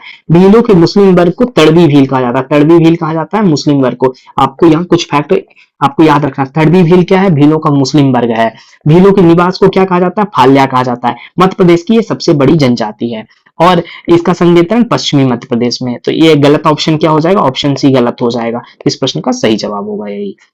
क्वेश्चन नंबर 50 देखते हैं। मध्य प्रदेश के किस जिले में सर्वाधिक अनुसूचित जनजाति लिंगानुपात है। यहाँ पे लिंगानुपात पूछा जा रहा है। तो बालाघाट में सर्वाधिक अनुसूचित जनजाति लिंगानुपात है। यहाँ का लिंगानुपात कितना है, 1050 है, आउट ऑफ 1000, आउट ऑफ 1000। और सर्वाधिक लिंगानुपात अगर हम देखें, मध्य प्रदेश के सर्वाधिक लिंगानुपात वाले जिला देखें जहां पे सेक्स रेशियो सबसे मैक्सिमम है, तो सबसे नंबर पे आ जाता है क्या, बालाघाट आ जाता है। ये हम सेक्स रेशियो मध्य प्रदेश का देख रहे हैं, जहां पे कितना है, 1021 है। उसके बाद क्या आ जाता है, अलीराजपुर आ जाता है, अलीराजपुर आता है। तो अलीराजपुर में कितना है, 1001 है, 1001 है। और मंडला, मंडला में कितना है? 1008 है, 1008 है। तो इस तरीके से सर्वाधिक अनुसूचित जनजाति लिंगानुपात कहाँ पे है? यहाँ पे बालाघाट में है। अनुसूचित जनजाति लिंगानुपात सबसे ज्यादा कहाँ? बालाघाट पे है। अगला क्वेश्चन नंबर 51 को देखते हैं। पेसा एक्ट 1996 कब लागू हुआ? तो दोस्तों जो पेसा एक्ट 1996 है ये 24 दिसंबर 1996 से लागू हुआ। कब लागू हुआ? 24 दिसंबर 1996 से लागू होता है। अब मध्य प्रदेश ये अधिनियम 15 नवंबर 2022 को अधिसूचित होता है। अगर हम एमपी की बात करें, एमपी में कब अधिसूचित होता है? 15 नवंबर 2022 में ये अधिसूचित होता है। अगला प्रश्न आ जाते हैं क्वेश्चन नंबर 52। संविधान की अनुसूची 6 में किन राज्यों का उल्लेख है? तो अनुसूची 6 में कौन है? असम, मेघालय, त्रिपुरा, मिजोरम का उल्लेख है। किसमें? असम, मेघालय, त्रिपुरा, मिजोरम का उल्लेख है। क्वेश्चन नंबर 53 देखते हैं। निम्नलिखित कथनों पर विचार कीजिए। मध्य प्रदेश के अतिरिक्त छत्तीसगढ़ के बस्तर जिले और महाराष्ट्र और आंध्र प्रदेश के पड़ोसी क्षेत्रों में गोंड जनजाति व इसकी उपजाति मड़िया के ग्रामों में विशेष रूप से घोटुल मिलते हैं। घोटुल में भाग लेने वाली लड़कियों को मुतियारी और लड़कों को छेलिक कहा जाता है। ध्यान रखना है, बहुत इंपॉर्टेंट फैक्ट है। घोटुल में जो भाग लेने वाली लड़कियां होती हैं उनको मुतियारी और लड़कों को छेलिक कहा जाता है। बिल्कुल सही है। और घोटुल के दौरान ये युवा पूर्णतः स्वच्छंद व्यवहार करते हैं और उन पर कोई निगरानी नहीं होती है। बिल्कुल सही। तो ये तीनों कथन सही है, तो इसलिए इस प्रश्न का सही जवाब उपयुक्त सभी हो जाएंगे। ये कहाँ पे है? तो गोंड जनजाति या इसकी उपजाति मड़िया के ग्रामों में विशेष रूप से घोटुल मिलते हैं, ये ध्यान रखना है आपको। और घोटुल में जो लड़कियां होती है उसको मुतियारी कहा जाता है और लड़कों को छेलिक कहा जाता है। और जो घोटुल के दौरान पूर्णतः स्वच्छंद होते हैं, उनपे कोई निगरानी नहीं रखता। तो ऑप्शन डी सही हो जाएगा। Question number 54। शंखनाद योजना का प्रमुख उद्देश्य क्या है? शंखनाद योजना का प्रमुख उद्देश्य क्या है? जनजातियों में स्कूलों के माध्यम से आदिवासी क्षेत्रों में शिक्षा का प्रसार करना। शंखनाद का उद्देश्य क्या है? जनजातीय क्षेत्रों में शिक्षा का प्रसार करना क्या है? शंखनाद का उद्देश्य है। क्वेश्चन नंबर 55 को देख लेते हैं। मध्य प्रदेश में आहार अनुदान योजना कब प्रारंभ की गई? तो जो आहार अनुदान योजना है ये 2017 से प्रारंभ की गई। कब से प्रारंभ की गई? 2017 से। तो दिसंबर 2017 से आहार अनुदान योजना है। इसका मुख्य उद्देश्य है प्रदेश की जो विशेष पिछड़ी जाति है इनमें महिलाओं को उन्नत योजना हेतु आर्थिक सहायता उपलब्ध कराना। तो जो विशेष पिछड़ी जनजाति है, विशेष पिछड़ी है जो, इनको क्या करना? आर्थिक सपोर्ट देना, आर्थिक क्या सहायता देना, आर्थिक सहायता देना इसका उद्देश्य है। किसका? आहार अनुदान योजना का। नेक्स्ट आते हैं क्वेश्चन नंबर 56 पर। कथनों पर विचार करना है। टोटम जनजाति सामाजिक जीवन और संगठन का आधार है। टोटम जनजाति जो है सामाजिक जीवन और संगठन का आधार है। बिल्कुल, एक टोटम वाली जनजाति है, आपस में अपने को एक दूसरे का भाई समझती हैं। आपस में क्या होती है? जो टोटम जनजाति होती है, टोटम होती है, एक दूसरे को भाई समझते हैं। टोटम तथा इसके मानने वालों के बीच एक भावनात्मक संबंध होता है। साथ ही टोटम के प्रति श्रद्धा और पवित्रता की भावना भी होती है। टोटम क्या है? सामाजिक जीवन और संगठन का आधार है। जो टोटम वाली जनजातियां होती हैं आपस में एक दूसरे को भाई समझती हैं। ध्यान रखना, दोनों कथन सत्य हैं। तीसरा देखते हैं। टोटम मानने वालों के बीच में एक भावनात्मक लगाव होता है और टोटम के प्रति श्रद्धा पवित्रता की भावना होती है। इस तरीके से तीनों कथन सत्य सही है। इस प्रश्न का सही जवाब क्या हो जाएगा? ऑप्शन डी सही जवाब हो जाएगा। क्वेश्चन नंबर 57 देखना, इसमें ककार दिया गया है, दूसरी तरफ कला दी गई है। तो भूरीबाई, भूरीबाई किसके लिए जानी जाती है? तो पिथौरा कला के लिए भूरीबाई जानी जाती है। ध्यान रखना, मोस्ट इंपॉर्टेंट क्वेश्चन है, मोस्ट इंपॉर्टेंट है। हर बार यहाँ से एक क्वेश्चन आता ही है, इस बार भी आएगा। भूरीबाई पिथौरा कला से संबंधित है। जनगढ़ सिंह श्याम किससे संबंधित है? गोंड कला से। जनगढ़ सिंह श्याम किससे है? गोंड कला, गोंड कला से जनगढ़ सिंह श्याम। जोधैयाबाई का संबंध बैगा कला से है। जोधैयाबाई का संबंध किससे? बैगा कला से है। और इस्माइल सुलेमान का संबंध छिपा कला से, छिपा कला से है। इस तरीके से ऑप्शन डी जो होगा इस प्रश्न का सही जवाब होगा। फिर से आप देखिए, भूरीबाई का संबंध पिथौरा, भूरीबाई किसके लिए? पिथौरा कलाकार है। जनगढ़ सिंह श्याम का संबंध गोंड कला से। जोधैयाबाई क्या है? बैगा कला के, बैगा कला के लिए जानी जाती है। और इस्माइल सुलेमान छिपा कला के लिए जाने जाते हैं। ध्यान रखना है। क्वेश्चन नंबर 58 पे आते हैं। ढिंडोरी जिले में स्थित पाटनगढ़ गांव किस चित्रकला के लिए विख्यात है? जो पाटनगढ़ गांव है किसके लिए है? गोंड कला के लिए, गोंड कला के लिए। और कौन जाना जाता है यहाँ पे? जनगढ़ सिंह श्याम जाने जाते हैं। जनगढ़ सिंह श्याम अभी हमने देखा था, जनगढ़ सिंह ये कहा गोंड कला, ये कहाँ से है, किस एरिया से? यही पाटनगढ़ गांव से है। ये किसके लिए जाना जाता है? गोंड कला, चित्रकला के लिए जाना जाता है। नेक्स्ट आ जाता है क्वेश्चन नंबर 59। किस कला के लिए भज्जू सिंह श्याम और दुर्गाबाई व्याम को भारत सरकार द्वारा पद्मश्री से सम्मानित किया गया? भज्जू सिंह श्याम, दुर्गाबाई कौन सी है? व्याम, इन सब किससे? गोंड कला से संबंधित है। और ये सब कहाँ? पाटनगढ़ के हैं। और इनको क्या मिला? भज्जू सिंह श्याम को और दुर्गाबाई व्याम को भारत सरकार द्वारा पद्मश्री का सम्मान प्राप्त हुआ है। किससे संबंध इनका? गोंड कला से संबंध है। अगले प्रश्न, घुमंतु अर्ध घुमंतु समुदायों से संबंधित भीखू रामजी इदाते आयोग, भीखू रामजी इदाते आयोग किससे, घुमंतु अर्ध घुमंतु समुदाय से संबंधित है। इसका गठन किस राज्य की सरकार द्वारा किया गया, किस राज्य की सरकार द्वारा किया गया, तो इसका गठन महाराष्ट्र राज्य की राज्य सरकार द्वारा किया गया। 2023 में श्री भीखू रामजी इदाते को सामाजिक कार्य के क्षेत्र में पद्मश्री, इनको क्या मिला है, 2023 में इनको पद्मश्री भी दिया गया है, इसीलिए इंपॉर्टेंट है, पद्मश्री 2023 में इनको दिया गया है। अब महाराष्ट्र सरकार ने 1999 में इनके लिए आयोग बनाया था, इनकी अध्यक्षता में आयोग बनाया था 1999 में। नेक्स्ट, टांट्या भील के संबंध में कौन सा कथन सत्य नहीं है, ध्यान रखना है। टांट्या भील, उनका मूल नाम टांट्या भील है, बिल्कुल सही, और उन्हें भारत का रॉबिन हुड कहा जाता है, बिल्कुल सही। टांट्या भील, जो टांट्या भील है उनका मूल नाम क्या है, यही है, टांट्या भील है, और भारत का रॉबिन हुड उनको कहा जाता है। नेक्स्ट है, तात्या टोपे उसे गुरिल्ला युद्ध में पारंगत बनाया, बिल्कुल सही, और टांट्या भील को 4 मार्च 1958 को फांसी दी गई, बिल्कुल गलत है। कब हुई इनकी फांसी, हुई 4 दिसंबर 1889 को इनको फांसी दी गई है, 4 दिसंबर 1889 को फांसी दी गई है, ना कि 58 को दी गई है, और इन्हें भारत का रॉबिन हुड कहा जाता है, बिल्कुल सही। आप एक तरफ क्वेश्चन नंबर 62 पे आते हैं, यहाँ पे एक सूची को दूसरी सूची में मिलान करना है। सूची 1 में स्वतंत्रता सेनानी है, दूसरे स्थान पे उनका स्थान है, कहां से वो लड़ रहे थे, तो टांट्या भील कहां से लड़ रहे थे, तो बरदा निमाड़ से लड़ रहे थे, टांट्या भील कहां, बरदा निमाड़ से लड़ रहे थे। भीमा नायक कहां से, पंचमोहाली पश्चिम निमाड़ से लड़ रहे थे। खाज्या नायक सांगरी पश्चिम निमाड़ से लड़ रहे थे, खाज्या नायक सांगरी पश्चिम निमाड़ से लड़ रहे थे, और सीताराम कंवर बड़वानी से लड़ रहे थे। इस तरीके से इस प्रश्न का सही जवाब ऑप्शन ए हो जाएगा, 1 2 3 4 हो जाएगा। टांट्या भील बरदा निमाड़, कहां से, टांट्या भील बरदा निमाड़, भीमा नायक पंचमोहाली पश्चिम निमाड़, खाज्या नायक सांगरी और सीताराम कंवर बड़वानी से लड़ रहे थे। नेक्स्ट आते हैं क्वेश्चन नंबर 63 में, खाज्या नायक 1831 ईस्वी से 1851 ईस्वी तक किस पलटन के सदस्य रहे। जो खाज्या नायक 1831 से 51 तक का सब भील पलटन के सदस्य रहे, कहां पे, भील पलटन के सदस्य रहे, भील। खाज्या नायक 1831 से 1851 तक कहां, भील पलटन के सदस्य रहे हैं।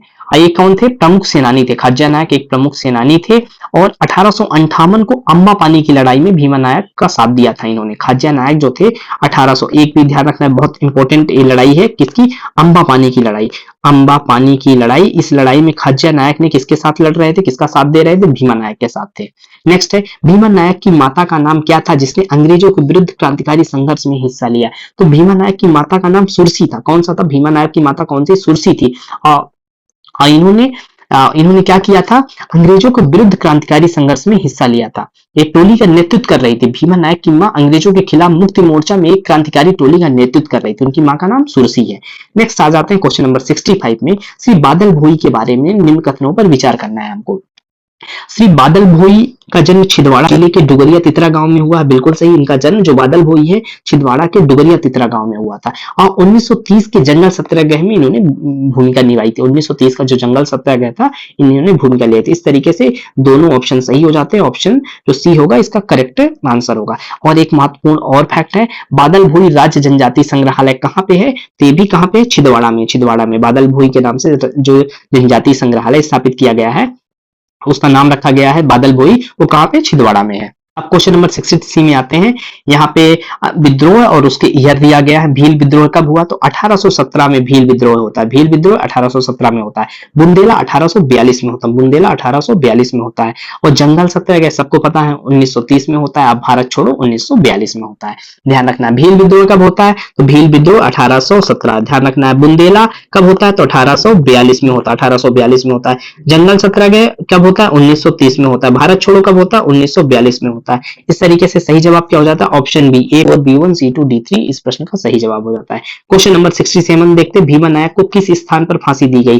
तो भीमा नायक को काला पानी की सजा थी, ठीक है। और काला पानी है कहां, तो अंडमान की राजधानी पोर्ट ब्लेयर में है, पोर्ट ब्लेयर में है, तो यहीं पे इनको फांसी दी गई। अब कब दी गई फांसी, ये भी इंपॉर्टेंट है। 29 दिसंबर कब दी गई, 29 दिसंबर 1876 में फांसी दी गई थी। 29 दिसंबर 1876 में भीमा नायक को पोर्ट ब्लेयर में फांसी दी गई है। नेक्स्ट क्वेश्चन 68 देखते हैं, मध्य प्रदेश के किस क्षेत्र में खाज्या नायक ने 1857 ईस्वी में क्रांति का नेतृत्व किया। 1857 ईस्वी में क्या कर रहे थे खाज्या नायक, पूर्वी निमाड़, पश्चिमी निमाड़, निमाड़ क्षेत्र, साहेबपुर क्षेत्र में, ठीक, निमाड़ क्षेत्र में खाज्या नायक 1857 की क्रांति का नेतृत्व निमाड़ क्षेत्र में कर रहे थे। जबकि टांट्या भील पूर्वी निमाड़ में, टांट्या भील पूर्वी निमाड़ में कौन था? टांट्या भील थे। टांट्या भील कहाँ पे नेतृत्व कर रहे थे? पूर्वी निमाड़ में टांट्या भील कर रहे थे। और भीमा नायक कहाँ पे कर रहे थे? पश्चिमी निमाड़ में क्या कर रहे थे? भीमा नायक कर रहे थे। भीमा नायक पश्चिमी निमाड़, पूर्वी निमाड़ में टांट्या भील, और जो निमाड़ क्षेत्र पूरे में कौन से थे? ये खाज्या नायक थे। ध्यान रखना है आपको। तो इस प्रश्न का सही जवाब ऑप्शन डी हो जाएगा। क्वेश्चन नंबर 69 देखते हैं। अंबापानी की युद्ध में भीमा नायक की किस टुकड़ी ने अंग्रेजों को परास्त किया था? तो तीर कमान की जो भीमा नायक की जो तीर कमान की टुकड़ी थी वो अंग्रेजों को परास्त किया था। अंबापानी का युद्ध 11 अप्रैल 1857 में जो भीमा नायक की तीर कमान की टुकड़ी थी वो अंग्रेजों को क्या की थी? परास्त किया था। ध्यान रखना है। क्वेश्चन नंबर 70 पे आते हैं। भील विद्रोह 1817 में खान देश में भीलों का विद्रोह हुआ। बिल्कुल सही, हमने अभी पढ़ा भी था। भील विद्रोह कब हुआ? 1817 में हुआ था। नेक्स्ट है गुड्डूबाई, रैनोबाई, भीमाबाई, बिरजू गौड़ इस का संबंध टुरिया जंगल सत्याग्रह से। बिल्कुल सही, गुड्डूबाई, रैनाबाई, बोमबाई, बिरजू गौड़ और टुरिया जंगल सत्याग्रह से इनका संबंध है। नेक्स्ट हम देखते हैं गढ़मंडला के देवी सिंह गौड़ ने 1857 के आंदोलन में अंग्रेजों के विरुद्ध आंदोलन किया। तो ये भी बिल्कुल सही हो जाता है। जो गढ़मंडला के देवी सिंह गौड़ हैं 1857 में अंग्रेजों के विरुद्ध क्या किया? आंदोलन किया। तो ये भी सही हो जाता है। तीनों ऑप्शन सही हो जाते हैं। तो ऑप्शन ए इसका सही जवाब हो जाता है। और यहाँ पे हम देखते हैं टुरिया जंगल सत्याग्रह दिया। तो टुरिया जंगल सत्याग्रह कब हुआ था? 1930 में हुआ था। कहां पे हुआ था टुरिया जंगल सत्याग्रह? तो सिवनी में हुआ था। इसी में कौन थी? गुड्डूबाई, रैनोबाई, बेमाबाई और बिरजू गौड़ थे। गढ़मंडला के देवी सिंह ने 1857 के आंदोलन में अंग्रेजों के विरुद्ध आंदोलन किया था। और किसके लिए था? कि ये था कि हम कर नहीं देंगे, इसके लिए था। तो ऑप्शन ए इस प्रश्न का सही जवाब हो जाता है। अब आ जाते हैं क्वेश्चन नंबर 71 पे। 1857 की क्रांति के दौरान अंग्रेज सरकार ने किस जनजातीय नायक पर 1000 रुपए का इनाम रखा था? तो 1000 रुपए का इनाम किस पे रखा था? खाज्या नायक पे रखा था। खाज्या नायक पर 1000 का इनाम रखा था। और 11 अप्रैल 1858 को अंबापानी के युद्ध में खाज्या नायक शहीद हो गए थे। कब? 11 अप्रैल 1858 में। कहां पे? अंबापानी के युद्ध में। अंबापानी के युद्ध में खाज्या नायक शहीद हो गए थे। इनके लिए अंग्रेजों ने 1000 रुपए का, उस समय में सोचो दोस्तों, 1000 रुपए का इनके ऊपर खाज्या नायक पे इनाम रखा गया था। अगले प्रश्न की पर आते हैं, क्वेश्चन नंबर 72। बिरसा गौड़ किस आंदोलन के दौरान शहीद हुए थे? दोस्तों तो बिरसा गौड़ जो है वो भारत छोड़ो आंदोलन कब हुआ था? 1942 में। इसके दौरान ये शहीद हो गए थे। इस दौरान घोड़ा डोंगरी कहां पे? घोड़ा डोंगरी जो कहां पे पड़ता है? घोड़ा डोंगरी जो कहां पे पड़ता है? ये हमको साहेबपुर बैतूल जिला में पड़ता है। यहाँ पे विष्णु गौड़ के लोग एकत्रित हुए थे और इस दौरान पुलिस ने बिना चेतावनी पर गोली चलाई, जिसमें बिरसा गौड़ घटनास्थल पर ही शहीद हो गए। तो ऑप्शन बी सही जवाब हो जाएगा। क्वेश्चन नंबर 73 देखते हैं। मध्य प्रदेश सरकार ने किस वर्ष भूरीबाई को शिखर सम्मान से सम्मानित किया गया? तो भूरीबाई 2021 हम ध्यान रखना है 2021 एक तरफ से देखते हैं। 2021 में इनको क्या मिला? भूरीबाई को पद्मश्री मिला है। और 86-87 में क्या मिला है? 1900 जो 86 और 87 है इसमें इनको शिखर सम्मान मिला। ध्यान रखना है, शिखर सम्मान इनको मिला। और 1998 में इनको क्या मिला? इनको अहिल्या सम्मान मिला। अब देख लीजिए प्रश्न में क्या पूछ रहा है। प्रश्न में पूछ रहा है शिखर सम्मान। तो शिखर सम्मान कब? 86-87 में मिला। 86-87 में मिला। अगले प्रश्न की ओर आते हैं। क्वेश्चन नंबर 74 में जनजातीय नेता रणजोत सिंह गौड़ और शिवराज सिंह गौड़ अंग्रेज विरोधी क्रांति में कब शामिल हुए? तो रणजोत सिंह गौड़ और शिवराज सिंह गौड़ अंग्रेज विरोधी क्रांति में कब शामिल हुए? तो इसका सही जवाब हो जाएगा 1842 में। 1842 में ये शामिल हुए। ऑप्शन बी इस प्रश्न का सही हो जाएगा, जवाब हो जाएगा 1842 में शामिल हुए। क्वेश्चन नंबर 75 देखते हैं। मध्य प्रदेश के पूर्व मुख्यमंत्री राजा नरेश चंद्र सिंह किस रियासत से संबंधित है? जो किस रियासत से संबंधित है नरेश चंद्र सिंह? तो ये है, इनका संबंध है सारंगढ़ रियासत से। कहां से? सारंगढ़ रियासत से इनका संबंध है। गौड़ जनजाति से संबंधित है, इनका संबंध सारंगढ़ रियासत से है। ये प्रथम आदिवासी मुख्यमंत्री कार्यवाहक रहे हैं। कब? 1969 में। प्रथम आदिवासी कार्यवाहक मुख्यमंत्री 1969 में। कितने? 13 दिन के लिए मुख्यमंत्री बनाए गए थे। राजा नरेश चंद्र सिंह, इनका किस सारंगढ़ रियासत से इनका संबंध है। अगला क्वेश्चन आता है 76। किस जनजाति व्यक्तित्व को पेशा कानून बनाने का श्रेय दिया जाता है? जो पेशा एक्ट है किसे बनाने का श्रेय दिया जाता है? तो दिलीप सिंह भूरिया को दिया जाता है। दिलीप सिंह भूरिया को दिया जाता है। अब दिलीप सिंह भूरिया का संबंध कहां से है? तो झाबुआ से इनका संबंध है। और इन्होंने एक पहली बार 1980 में क्या बने थे? सांसद बने थे। और ये अटल जी की सरकार में अनुसूचित जनजाति आयोग के अध्यक्ष रहे। SC ST अनुसूचित जनजाति एसटी जो आयोग था एसटी आयोग के क्या रहे हैं, अध्यक्ष रहे हैं। और इन्हीं ने पेशा कानून का, इसीलिए इनको, इसी आयोग ने पेशा कानून को रिकमेंडेशन किया, इसीलिए इनको क्या किया जाता है, पेशा कानून का श्रेय दिया जाता है दिलीप सिंह भूरिया जी को। अगला प्रश्न आ जाता है, जमुना देवी ने प्रथम बार किस वर्ष लोकसभा चुनाव जीता? तो जमुना देवी ने पहली बार लोकसभा चुनाव कब जीता था? तो इसका सही जवाब हो जाएगा 1962 में पहली बार इन्होंने क्या जीता था, लोकसभा क्षेत्र में चुनाव जीता था। और जो 78 था, 1978 से 81 तक ये क्या रही, राज्यसभा की सदस्य रही, राज्यसभा की सदस्य रही है। और 1998 में पहली महिला उप मुख्यमंत्री बनी है। ये क्या बनी है, पहली महिला महिला डिप्टी सीएम बनी, डिप्टी सीएम बनी है, ध्यान रखना है। और 2003 में क्या बनी है, पहली महिला नेता प्रतिपक्ष बनी है 2003 में, ध्यान रखना। यहाँ पे लोकसभा चुनाव तो 62 में पूछा गया है, राज्यसभा कब रही, तो राज्यसभा 78 से 81 तक ये राज्यसभा रही। 1998 में पहली महिला उप मुख्यमंत्री बनी, 2003 में पहली महिला नेता प्रतिपक्ष बनी।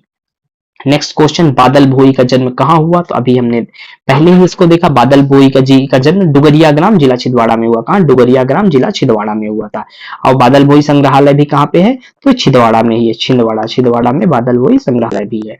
नेक्स्ट आ जाते हैं, किस वर्ष ट्राइबल म्यूजियम छिंदवाड़ा का नाम बादल भोई आदिवासी संग्रहालय कर दिया गया? जो ट्राइबल म्यूजियम छिंदवाड़ा है उसको 1997 में, कब? 1997 में उसका नाम बदलकर बादल भोई आदिवासी संग्रहालय किया गया था। और जो ट्राइबल म्यूजियम छिंदवाड़ा था उसकी स्थापना कब हुई थी? तो 1954 में इसकी स्थापना हुई थी, इसको भी ध्यान रखना है।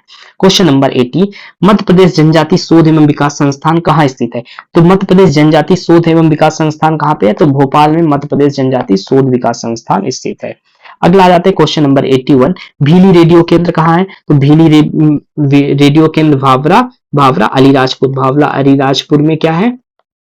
भीली का रेडियो केंद्र है। भरिया रेडियो केंद्र कहाँ है? बिजौरी ये बिजौरी कहाँ है? छिंदवाड़ा में। बिजौरी छिंदवाड़ा में किसका है? छिंदवाड़ा में भारिया का है। कुरकू का खंडवा में है। और सहरिया का कहाँ पे? ये दोस्तों गलत हो गया, ये गलत जवाब हो गया, यही असंगत है, क्योंकि सहरिया का कहाँ पे? श्योपुर में। सहरिया का रेडियो कहाँ पे है? श्योपुर में।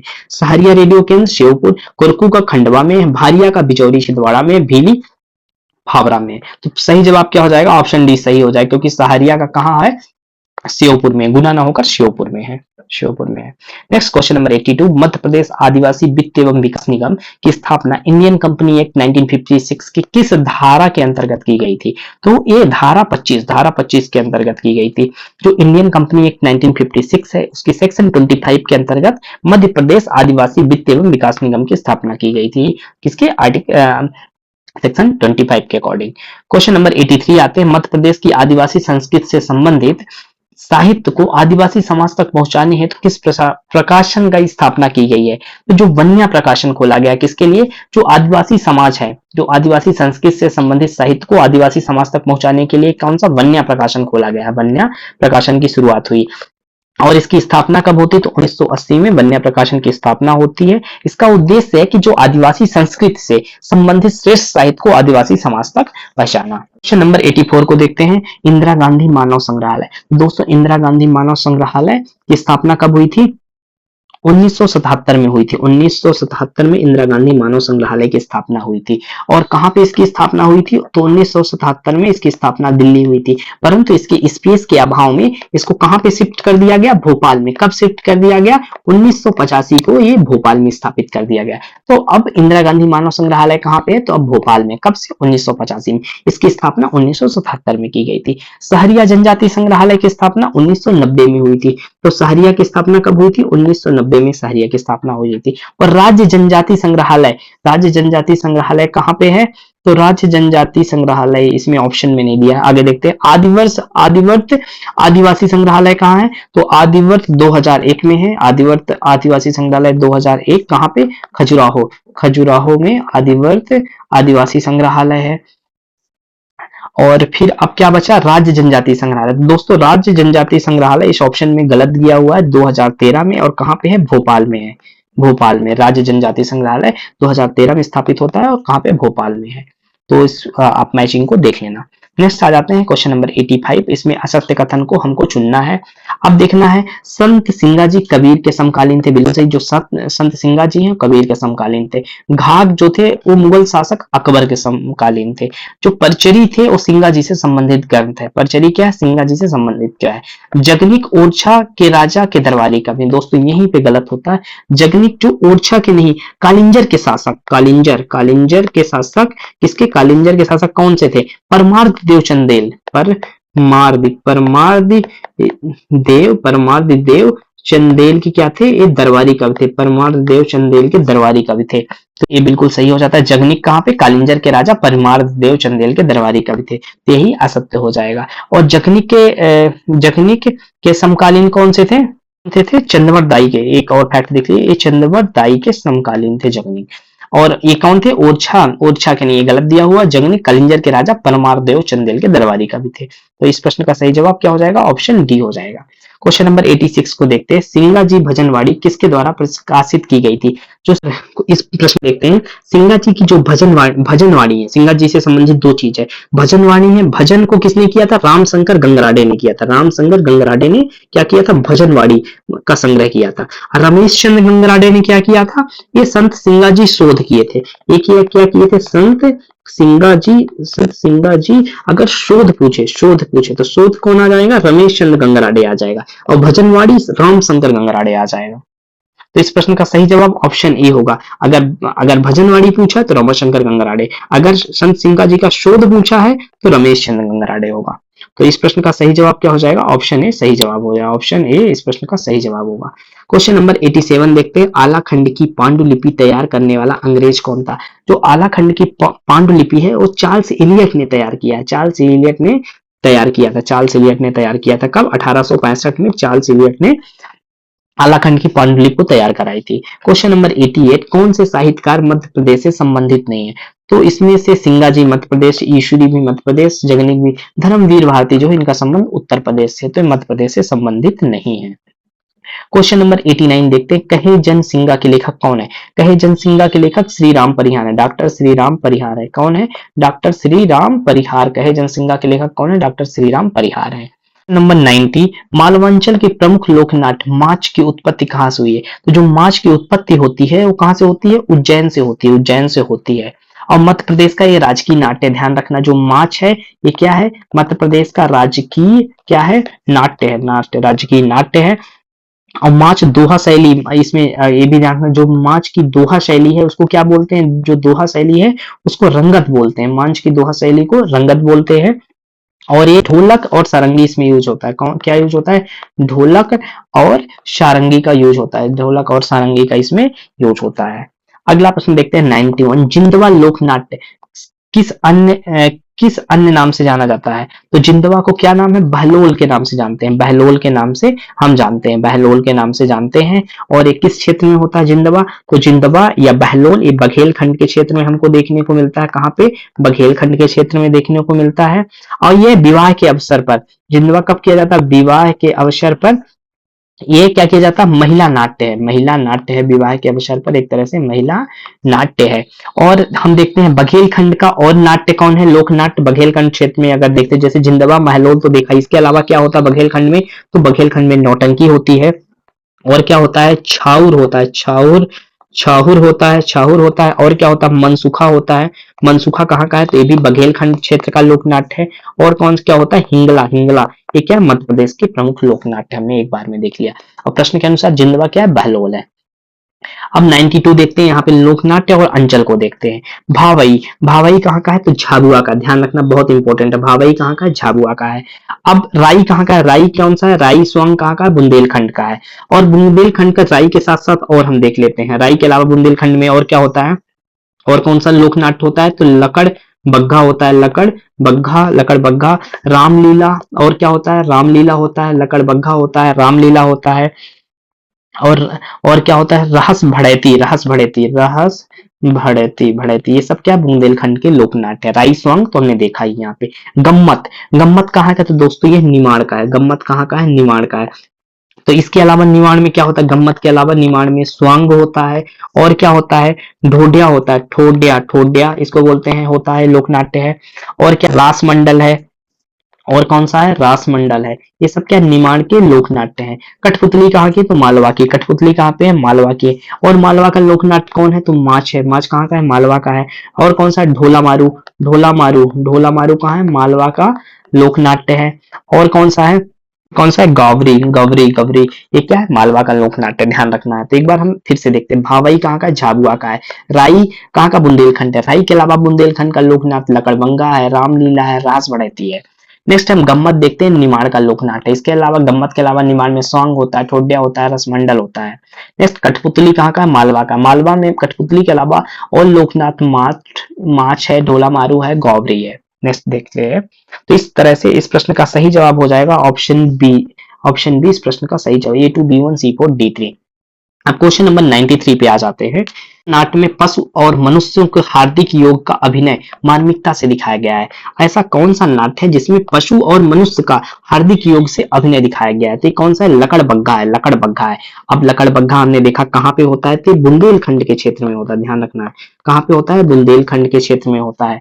और बुंदेलखंड में लकड़बग्गा के अलावा अब क्या होता है, ये भी देख लीजिए, तो स्वांग होता है। और क्या होता है, रामलीला होता है, रामलीला होता है, रामलीला होता है। और कौन सी होती है, भड़ैती होती है, भड़ैती होता है। और भड़ैती, और कौन सा होता है, और रास होता है, रास रास। ये सब क्या बुंदेलखंड के लोक नाट्य हैं, ध्यान रखना है। और हमने देखा है जिंदवा कहाँ का है, तो जिंदवा या बहलोल कहाँ का है, बघेलखंड का है। और ऑप्शन को भी देख लेते हैं, मनसुखा कहाँ का है, तो मनसुखा भी, ये भी बघेलखंड का है, बघेलखंड का है। और प्रश्न की ओर बढ़ते हैं, क्वेश्चन नंबर 94। पंडित ठाकुर सुनार गुड नाइट भूरी भैंस, पंडित ठाकुर सुनार गुड नाइट भूरी भैंस किस लोक नाट्य के उदाहरण है, ये किस लोक नाट्य के उदाहरण है, तो ये बुंदेली स्वांग के उदाहरण है। किसके हैं, ये बुंदेली स्वांग के उदाहरण है। एक किसके, ये बुंदेली स्वांग है। और ये कहाँ पे, विभिन्न त्योहारों और उत्सवों में राई नृत्य के बीच में प्रदर्शित किया जाता है, जो स्वांग है। इसमें पंडित ठाकुर सुनार गुड नाइट भूरी भैंस किसका, इसी का उदाहरण है। नेक्स्ट 95 देखते हैं। ढारा ढारी शैली किस लोक नाट्य में प्रयोग होती है, ढारा ढारी किसमें होती है, स्वांग में प्रयोग होती है। किसमें, स्वांग में, स्वांग में प्रयोग होती है, राई स्वांग में ढारा ढारी प्रयोग होती है, ध्यान रखना है। क्वेश्चन नंबर 96 देखते हैं। निमाड़ क्षेत्र में पूर्णतः महिला प्रधान लोक नाट्य कौन है, जो निमाड़ क्षेत्र में महिला प्रधान, ठोठिया। ठोठिया क्या है, निमाड़ क्षेत्र का लोक नाट्य है जो पूर्णतः महिला प्रधान होता है, महिला प्रधान होता है। और निमाड़ का लोक नाट्य और हमको देखे, इसे रिवाइज कर ली, कौन सा, गम्मत हमने पहले भी देखा, और स्वांग तो देख ही रहे हैं, स्वांग। और कौन सा होता है, रास मंडल होता है, रास मंडल होता है। और कौन सा होता है, खमरास होता है, खमरास। ये सब क्या, निमाड़ के लोक नाट्य हैं, ध्यान रखना है। और ठोठिया में ऐसा है जिसमें महिला प्रधान है। अगला देखते हैं, बघेलखंड का कौन सा लोक नाट्य कृष्ण लीला पर आधारित है, तो कृष्ण लीला पर आधारित कौन सा है, मनसुखा है, मनसुखा है, मनसुखा है। बघेलखंड का जो कृष्ण लीला पर आधारित कौन है, मनसुखा है। और ये रास का बघेली रूपांतरण है, जो रास होता है, रास का क्या है, बघेली रूपांतरण है, ध्यान रखना है, बघेली रूपांतरण है। और कृष्ण लीला पर आधारित है, जैसा इसका नाम है। क्वेश्चन नंबर 98 देखते हैं। भवई क्या है, तो भवई एक लोक नाट्य, ध्यान रखना, भवई क्या है, एक लोक नाट्य, एक लोक नाट्य है। कहाँ पे होता है, ये झाबुआ के आसपास के क्षेत्र में होता है। कहाँ पे, झाबुआ के आसपास के क्षेत्र में होता है। इस आरंभ होने से पूर्व गणपति माँ अम्बा की पूजा की जाती है। ये झाबुआ के आसपास मूलतः गुजरात में होता है, मूलतः गुजरात में होता है भवई। नेक्स्ट है, कर्मा नृत्य मध्य प्रदेश के किस अंचल में किया जाता है, तो कर्मा नृत्य कहाँ होता है, बघेलखंड में होता है, बघेलखंड में होता है। इसमें पुरुष और महिला दोनों भाग लेते हैं, पुरुष प्लस महिला दोनों इस नृत्य में भाग लेते हैं। और जो कर्मा नृत्य होता है मुख्यतः किसके द्वारा किया जाता है, गोंड और बैगा जनजाति के द्वारा कर्मा नृत्य किया जाता है, ध्यान रखना है। ये कहाँ पे होता है, तो ये बघेलखंड में होता है, ध्यान रखना है। ऑप्शन सी बघेलखंड में होता है। कहाँ पे होता है, बघेलखंड में होता है। ये पुरुष और महिला मिलके काम करते हैं, मिलके ये नृत्य करते हैं, कौन सा, कर्मा नृत्य। और अंतिम प्रश्न की ओर आ जाते हैं। बुंदेलखंड के क्षेत्र में धोबी जाति द्वारा वैवाहिक अवसरों पर किया जाने वाला नृत्य कौन है, बुंदेलखंड में धोबी के द्वारा कौन सा किया जाता है, कानड़ा नृत्य किया जाता है, कानड़ा नृत्य किया जाता है, कानड़ा नृत्य किया जाता है धोबी के द्वारा। इस तरीके से दोस्तों हमने पूरे 100 क्वेश्चन को देखा है। आपका मेरे साथ बने रहने के लिए बहुत बहुत धन्यवाद। Thank you so much.